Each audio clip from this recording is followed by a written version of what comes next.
Maybe 10 years ago, give or take. I was 22, freshly out of college, and still in that phase where all of your friends think that renting a giant cabin in the middle of nowhere is a good idea. There were 8 of us total, some from high school, some from college, all trying to pretend like we hadn't grown apart yet. We split the cost of this weird but cheap rental. It was in the Catskills.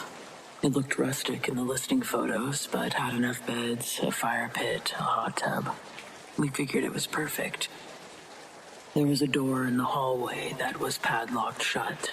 I'm talking big industrial-style lock, and a do not open sign duct taped to it.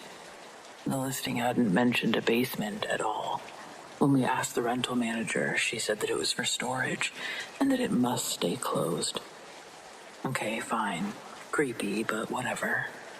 First night, we partied like idiots. Loud music, drinking games, the usual. But in the middle of the first night, we heard banging. Not like someone knocking, like someone slamming their body against a wall. Deep, rhythmic thuds coming from the hallway. We checked the whole house, didn't find anything. My friend Justin made a joke about something trying to get out of the basement, but his laugh was kind of shaky. Everyone else pretended not to notice. And then the next night, it got colder, like unnaturally cold. We were wearing our jackets inside. The thermostat was set to 73, but the place felt like a meat locker.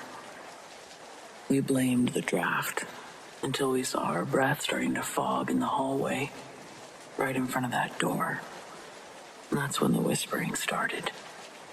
I wasn't the first one to hear it, but my friend Melanie said that she'd woken up to the sound of someone talking through the floorboards. A woman's voice, muffled but close, repeating something. Said it sounded like, "Let me finish it." We all brushed it off. Maybe she dreamed it. Maybe the place had rats. We joked about haunted basements and passed the bottle around. But on the third night, someone unlocked the door. We don't know who. The padlock was on the floor, open. No one admitted to touching it. I was sure that we didn't even have the key. The basement was pitch black. No light switch that we could find. Just stairs going down into total dark. And this awful, rotten smell. Like dirt and iron and mold, all mixed together. We should have closed the door or walked away. But Justin, of course, he had to go down there. Said that he was going to prove there was nothing. He went down there with a flashlight and disappeared for maybe 3 minutes. Came back, pale, sweaty, not saying a word. Wouldn't tell us what he saw. Wouldn't answer questions. Just sat outside and chain smoked in the cold. After that, it seemed like things got worse. He stopped sleeping, started muttering to himself in a voice that didn't sound like his. We found him in the kitchen one morning with a fork in his hand, carving something into the table. He didn't even realize he was doing it. The rest of us, we left that night. Didn't even finish out the weekend. But Justin, he wouldn't come with us. He insisted that he was fine. He was borderline obsessed with that basement. Said that he had work to do. For a while after that, he ghosted all of us. Didn't answer texts, calls, nothing. It was like he dropped off the planet. At first we were trying to get in touch with him regarding damage charges, but then we were just genuinely worried. Some of us were able to confirm that he was alive, but I guess just not talking to us. We told ourselves that he was going through something, that he needed space. A few weeks later, he came back, showed up in our group chat like nothing had happened, dropping memes, making plans. When we finally got him on the phone, he said that he wasn't sure what was going on during that time. Said things had gotten foggy, that he hadn't felt like himself. "I feel better now," he told me. "It's weird. I don't even remember what I saw down there, or why I stayed." I didn't press him. No one did, really. It was easier not to. We don't really talk about that trip anymore. Not as a group. I mean, only a few of us stay in touch anyway. But there's this quiet agreement that whatever happened in that house, we just leave it alone.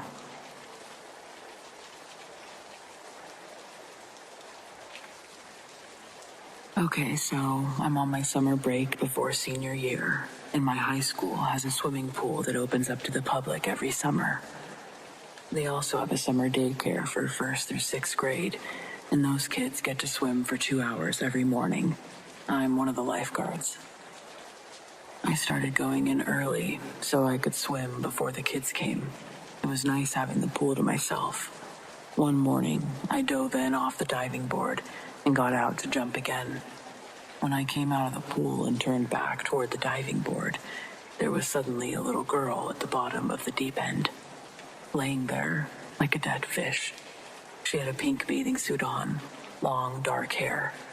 I dove in before I could stop to think about the fact that her presence should have been impossible.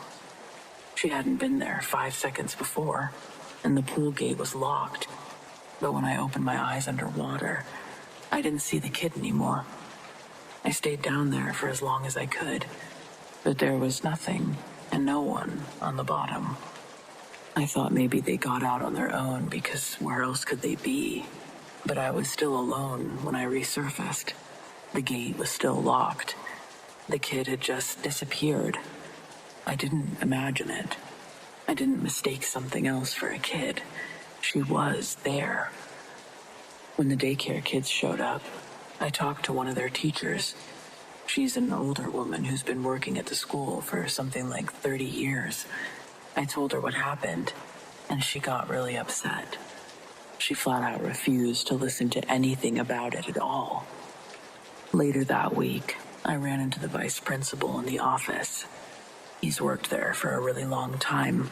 I tried telling him about the little girl, but he got mad and cut me off. He said every time one of the students finds out about the little girl who drowned in our pool back in the 80s, word spreads and people start making up ghost stories. He said one student even pretended that someone jumped on their back and pulled them underwater. A lifeguard had to pull them out, but the student was flailing so hard, they busted the lifeguard's nose in the process. No one else had been anywhere near that part of the pool when it all happened. But I hadn't known anything about the little girl who drowned. I just saw her one day. So what if all those other stories were true too? What if that other kid really did get pulled under by a ghost? I don't want any part of that. I'm going to finish out the summer, but this will be my last lifeguarding gig. There's just no way I want to deal with any of this long term.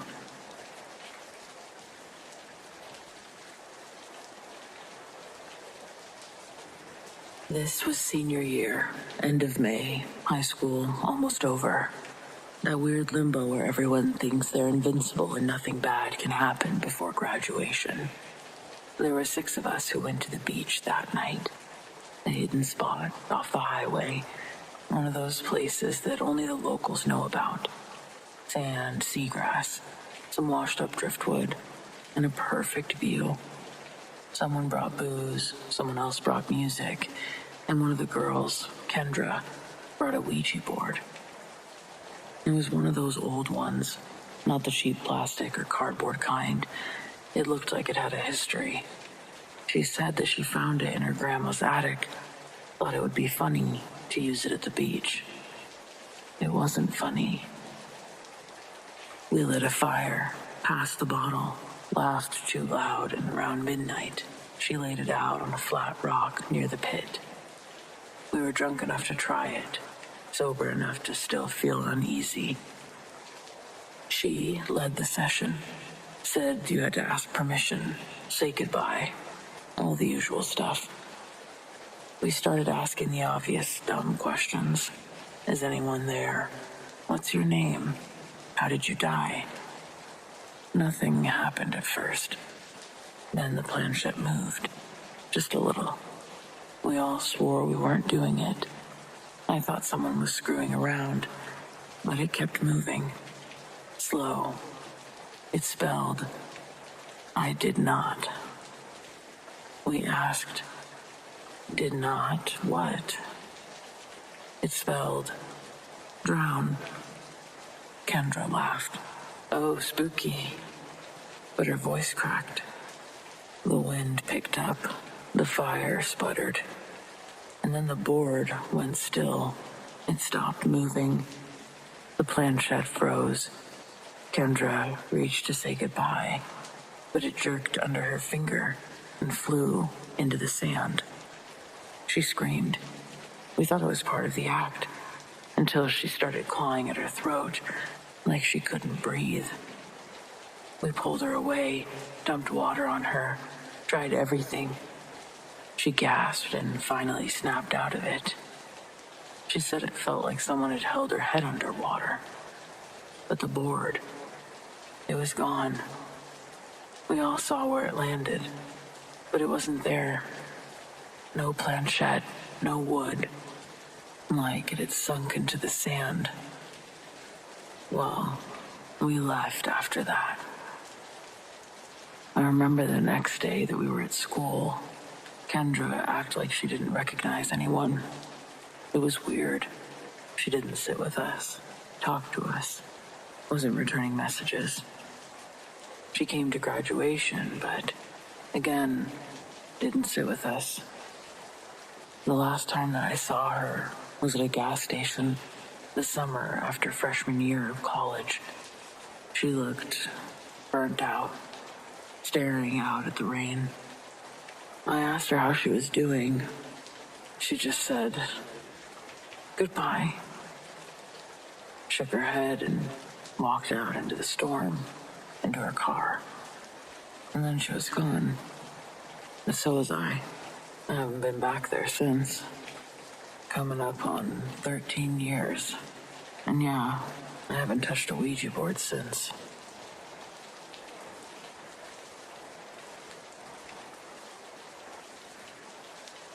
I did have something weird happen during a summer trip I took with some college friends. We rented this little house in a beach town. Not a touristy place, more like a locals-only kind of vibe. It was more than affordable, and the ideal place for a week of drinking, laying in the sun, and pretending that we weren't about to graduate college with zero life plans. The house was maybe 3 blocks from the water, and every night we'd walk down to the beach after dinner. There was this long wooden pier. It stretched way out into the ocean, and we'd sit at the end, smoke, talk about dumb stuff, and listen to the waves. The first time I saw him, the man on the pier, I thought he was just some old guy doing the same thing that we were. He was standing alone, maybe 15 feet away from us, back turned, looking out at the water. Long coat, hands in his pockets, didn't move. I figured he was being polite, giving us space. When we got up to leave, I glanced back and he was still there. The next night, same thing. This time he was already on the pier when we arrived. Same spot, same posture, just standing like a statue. Nobody else mentioned him, so I didn't either. Maybe I didn't want to sound paranoid, but something about the way he stood there. It was off, different, like he wasn't looking at the water, more like he was waiting for something in it. By the third night, I was now watching for him. We got to the pier just after sundown, and sure enough, there he was.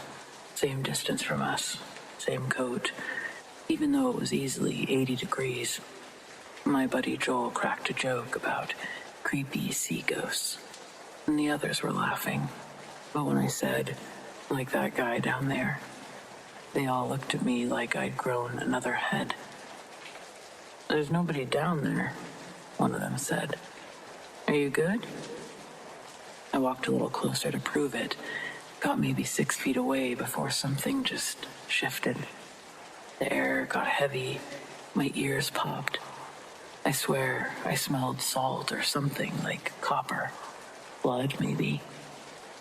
I blinked, and he was gone. just gone.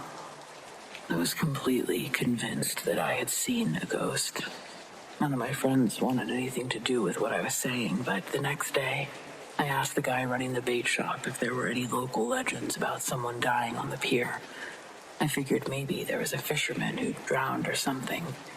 He got quiet. He just said, "Some folks say they see things out there, if that's what you're talking about, when the tide's just right. I wouldn't go looking for them, though. Not if I were you." That night, I stayed behind while the others went to the beach.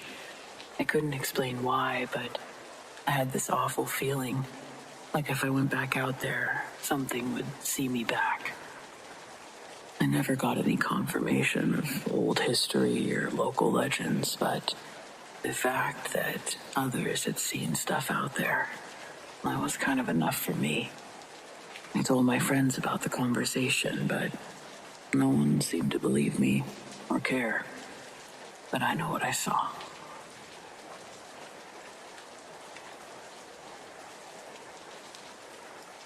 I've never been the type to believe in ghosts. Not in a cynical, prove-it-to-me kind of way. I just never really thought about it much. I work in HR, I drink too much coffee, I spend most of my day answering emails and wondering how my inbox is somehow always full. This event happened maybe 2 years ago. I had just started a new job working in a converted historic building downtown. It was neat with its high ceilings, exposed brick, lots of character. It used to be a post office in the early 1900s, and before that, apparently a courthouse or jail, depending on which hallway plaque you believe. I stayed late my second week on the job to finish some onboarding paperwork. Everyone else had cleared out by 5, but I wanted to get ahead. Around 6:30, I was the only one left, sitting at my desk on the 3rd floor, the only light on in the entire wing. It was quiet except for the hum of the exit sign and the occasional creak of the old building itself. But I heard footsteps, not above or below, but on my floor, coming down the hallway, slow and deliberate. I figured it was maintenance or security, but then I remembered the security guy came through right before 5. And there's no cleaning staff until after 9. I poked my head out and said, "Hey, sorry, didn't realize anyone was still here." No answer, just the footsteps continuing. So I followed them down the hallway. Empty office after empty office. No one there. The footsteps just stopped, mid-hallway. I stood there for a second, wondering if maybe the building's acoustics were playing tricks on me, when I felt something, just a shift in the air, like someone was behind me. I turned around and caught a glimpse, just a flash, of someone stepping into one of the old mail sorting rooms. The door swung gently shut behind them, even though I hadn't heard it open. I went in, heart racing. The room was empty. I even checked behind the filing cabinets. Not a thing. When I told my coworker about it the next day, they just said, "Oh yeah, that wing's weird. The mailroom used to be part of the old jailhouse. They say one of the inmates died in there, locked in overnight, forgotten." I figured that was just office gossip, they said. Sure. I laughed it off, of course. Said it was probably just nerves, but I don't want to work late anymore. Not unless someone else is there.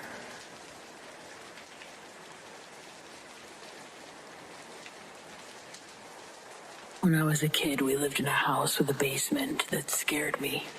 Nothing was wrong with it. It wasn't unfinished or gross. It didn't smell or have spider webs. It was just wrong. Like it had too much space where there shouldn't be any. The light switch was at the top of the stairs, but even with it on, it never really lit up the room all the way. There was this corner you couldn't see unless you went all the way down, and I hated that.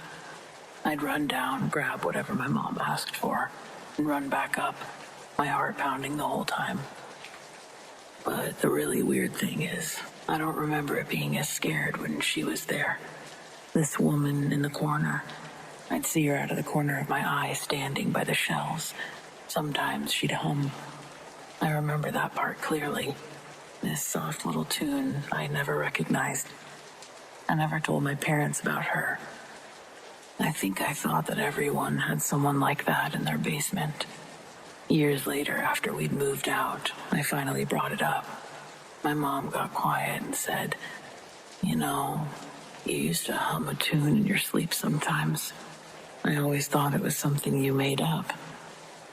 I didn't.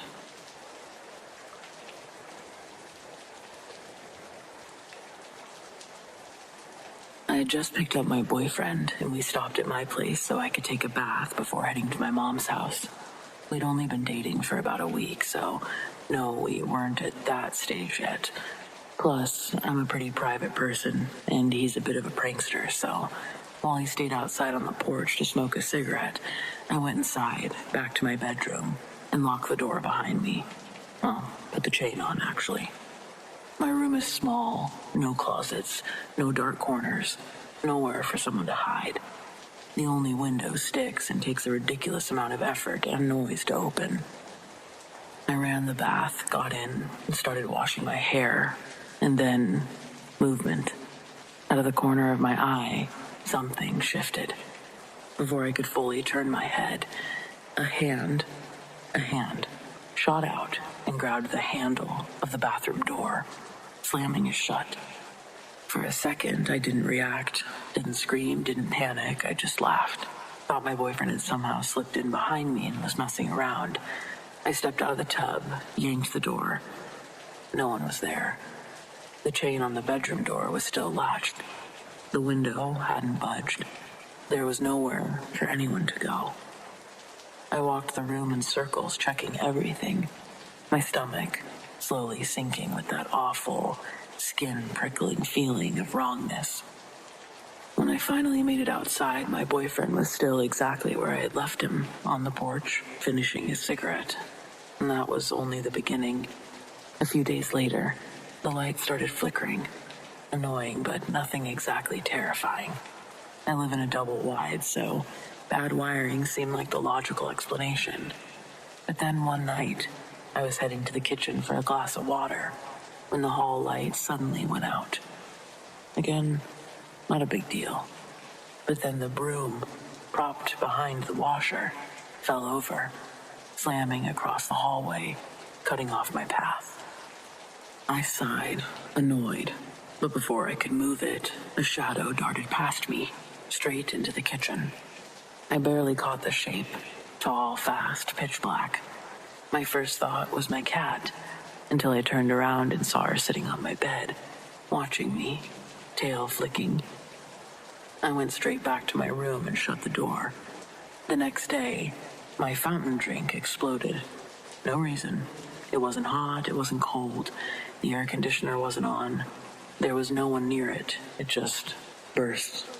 Sticky soda everywhere. I started to think I was losing it. But then my boyfriend and a few friends started mentioning weird things happening when they came over too. And here's the thing. I hadn't told anyone about my own experiences yet. I still see things sometimes. Tall shadows shifting near the bathroom. Quick darting figures in my peripheral vision. I tell myself it's just my cat. I tell myself it's my mind playing tricks on me. I've even been to therapy. Schizophrenia was ruled out. Seasonal depression, sure. Maybe that could explain some of it. If so, I'd almost be grateful. At least then my brain could make sense of it. But I know what I saw. I know what happened. And I don't need to prove it to anyone. If you've had something like this happen, just know they can't hurt you. It's weird, it's scary, but once you've been through it, nothing else in the dark seems quite as bad.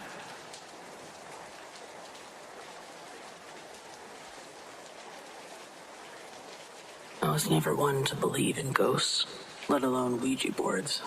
But when you're 17 at a friend's house in the middle of nowhere, and someone pulls out the board, you just play along.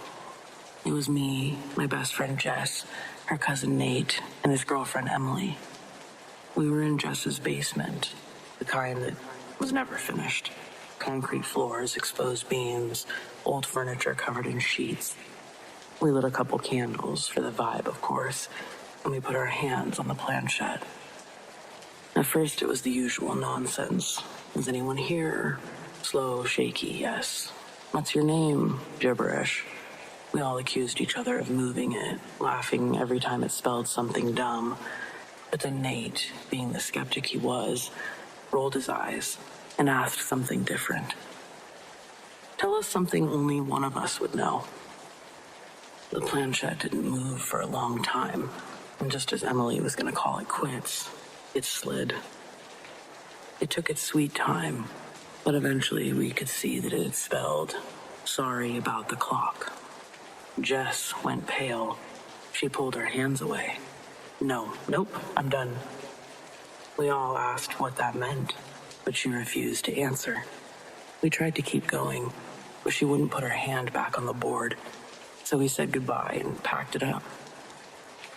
Later that night, after we were all camped out in the living room, Jess finally told us. Her grandfather had passed away earlier that year. The last time she saw him, he'd been fixing an old clock for her, one that hadn't worked for decades. He was halfway through the repairs when he had a stroke and passed away 2 days later. She still had the clock, untouched, sitting in the basement. I wish that was the end of it.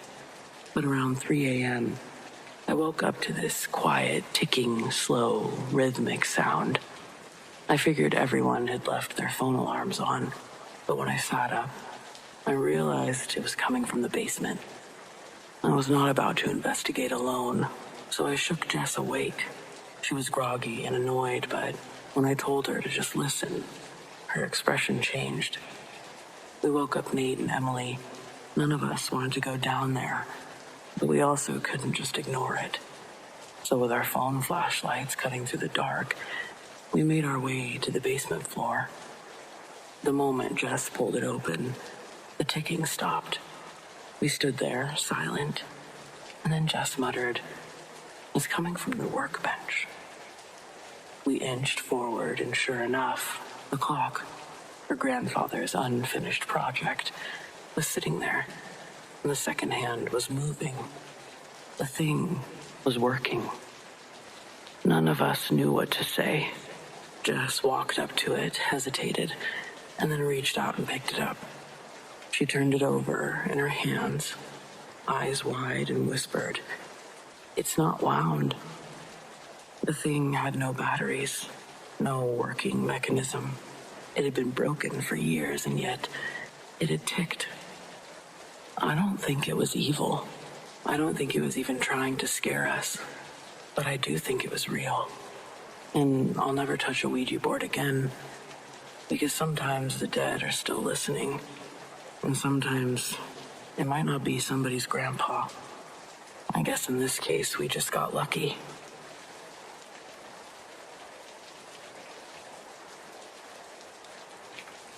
There was a show that aired in the early 90s that me and my brother got super into called James Randi, Psychic Detective. It was a program filmed in front of a live audience, and the host, James Randi, would have guests on, all who claimed to possess psychic or unworldly abilities. Then, under controlled experiments, if they can prove their abilities to be true, they'd win a cash prize of $100,000. And wouldn't you be surprised to know that none of the contestants ever won the money over the whole duration of the show being on the air? James Randi was always polite, a very matter-of-fact person when he'd gesture the failed psychic off the stage, and every time, the looks on their faces were so sad, like they really thought they were going to do whatever they were going to do. How do you get such grandiose levels of delusion? To put yourself through that humiliation on TV, in front of a live audience. They volunteered their time to go do that too. It's not like James Randi traveled to their place of business with a camera crew and put them on blast. These people did it to themselves. They probably pulled a couple fast ones in their small towns, thought that they were good enough for the big time. phony, fake magician valor. Keeping all this in mind, names have been changed because my brother actually did make a little name for himself in the journalism field, and he works for a news station. Sometimes he takes me along or lets me get backstage with him when they're doing fun events, and I wouldn't want to ruin that. Most I can say is, if you live in the South, let's say Southeast, and watch the morning news, a morning news anchor that you see dressed in a nice suit, looking all professional while he delivers the headlines, that's actually my big brother in disguise. And this story is about when he was in his first year of college. In the suburban area we lived, right before the houses start turning into businesses, there was a psychic that ran her business out of her house. This place had always been there ever since I could remember. No matter what time, day or night, the neon sign in the window has never been turned off. It looked expensive. The sign took up most of the front window. It was a humongous hand with an eye in the center. Psychic was written above the eye, making it look like it had eyelashes. The owner was a woman. I'd say she was in her late 40s. She looked about our mom's age at the time. Her hair was dyed black, Alice Cooper-looking makeup, the whole 9 yards. But that's all I ever saw of her, until my brother Pete came home on vacation, first semester of college. He was determined to write an investigative hit piece on our local town psychic, expose her for the fraud that she was, blah, blah, blah. He came home like his whole GPA would plummet if he didn't bring this lady down over his 2-week break that he had back in town. He did some of his freshman psychology and convinced me to join him on his mission. I was 15. It was either that or stay home with our parents.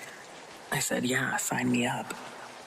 He brought home a bunch of spy gadgets like tiny mics and cameras, showed me how to use the recording equipment. His first plan was to call the place himself, ask for an appointment with a made-up story, but we couldn't even find a listing in the phone book. He would have to walk in and do it in person. For his first interaction, Pete was mic'd up while I sat in the back seat of his car, with my lap filled with a clunky transmitter linked up to a tape recorder-looking thing. I don't know how all of it hooked up, but my job was to listen in with these big headphones and move the wire transmitter around if he got staticky. We parked across the street and Pete got out to go in, but when he tried the door, it was locked. Under the neon sign in the window next to the door, there was a much smaller sign with a phone number that he wrote down. But since we'd already made the trip, he knocked.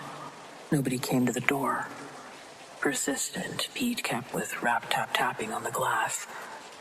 A disadvantage about working from home is that people have a good idea at knowing when you're there, because all of your cars are in the driveway. That's what made Pete continue knocking. Then, she just appeared at the door. She didn't open it, but she was standing on the other side of the glass, glaring at Pete. I hear him go, whoa, and her ask what. He says, I need a psychic reading, and she says no, then disappeared from the door. Pete starts knocking again and trying to explain his made-up story and why he desperately needs her services, saying that he'll pay her $100.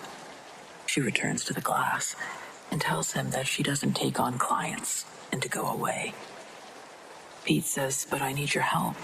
She says, no, you don't, then disappears from the door again. Pete slowly walks back to the car.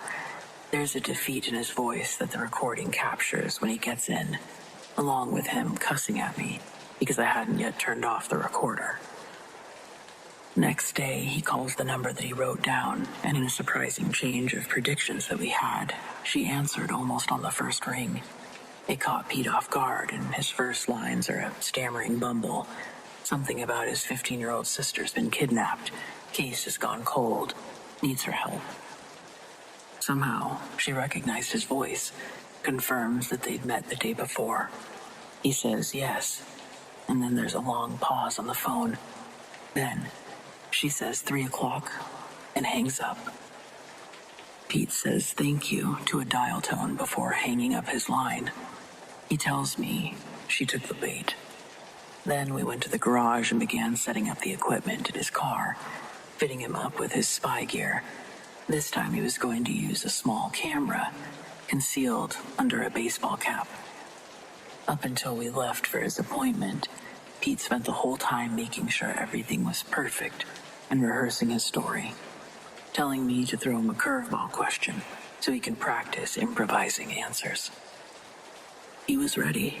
He was going to go in there with some random stuff he collected around the house, claim that they were mine, and then ask if she could get a sense as to what happened in my cold case. We got there punctually at 2:50, but the door remained locked until 3.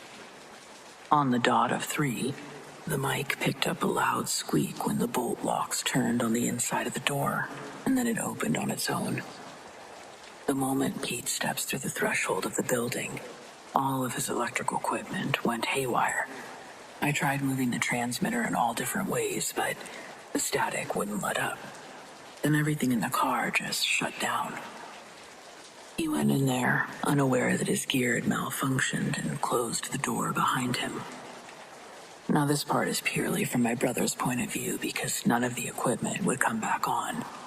But there was no reason for him to have lied about what happened and intentionally tank his potential grade for this investigative story.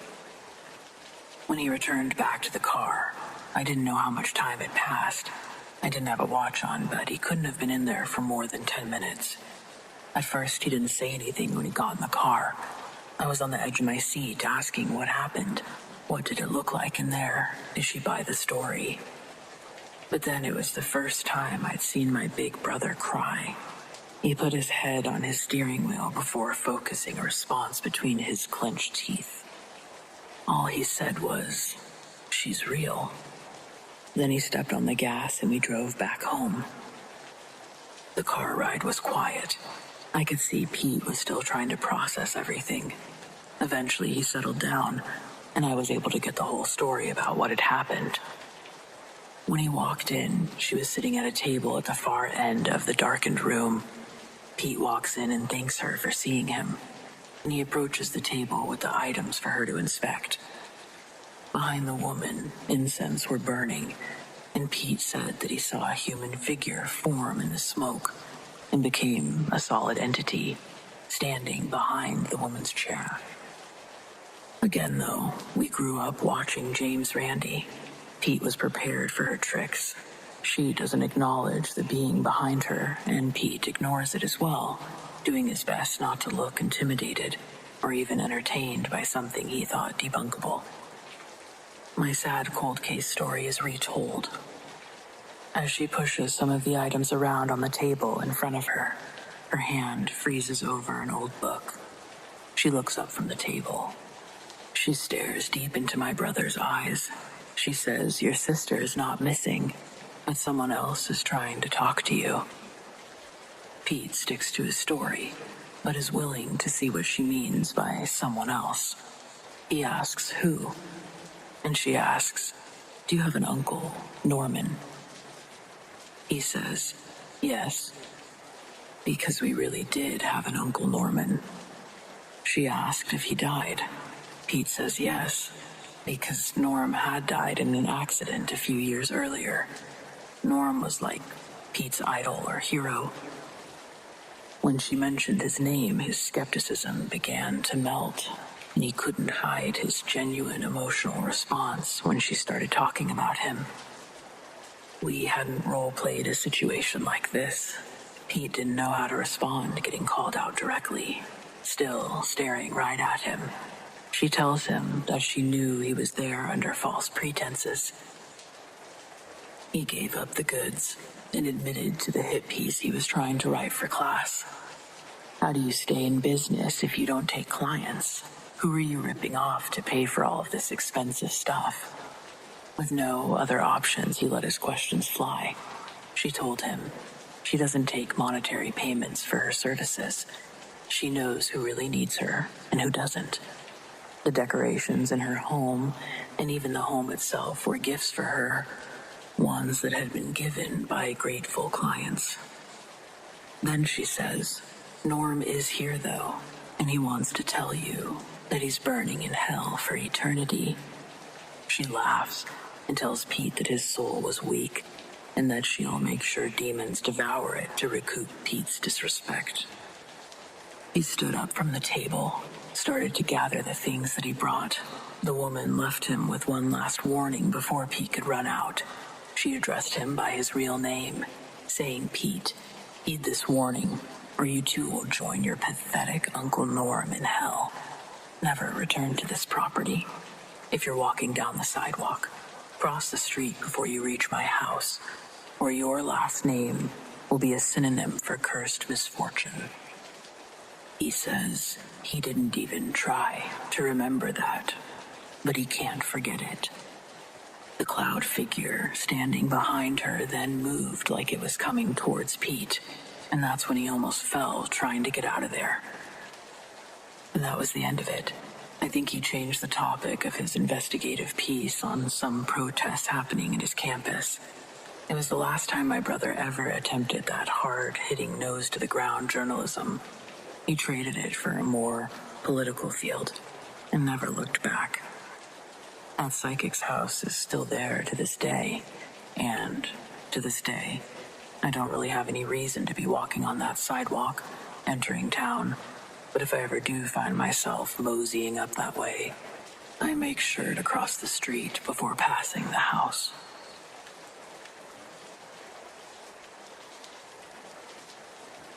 While walking back to my house from the back of my property around dusk, I turned the corner to where my driveway and house was in view. I saw a tall, dark shadow of a person with no facial features or anything, just all black.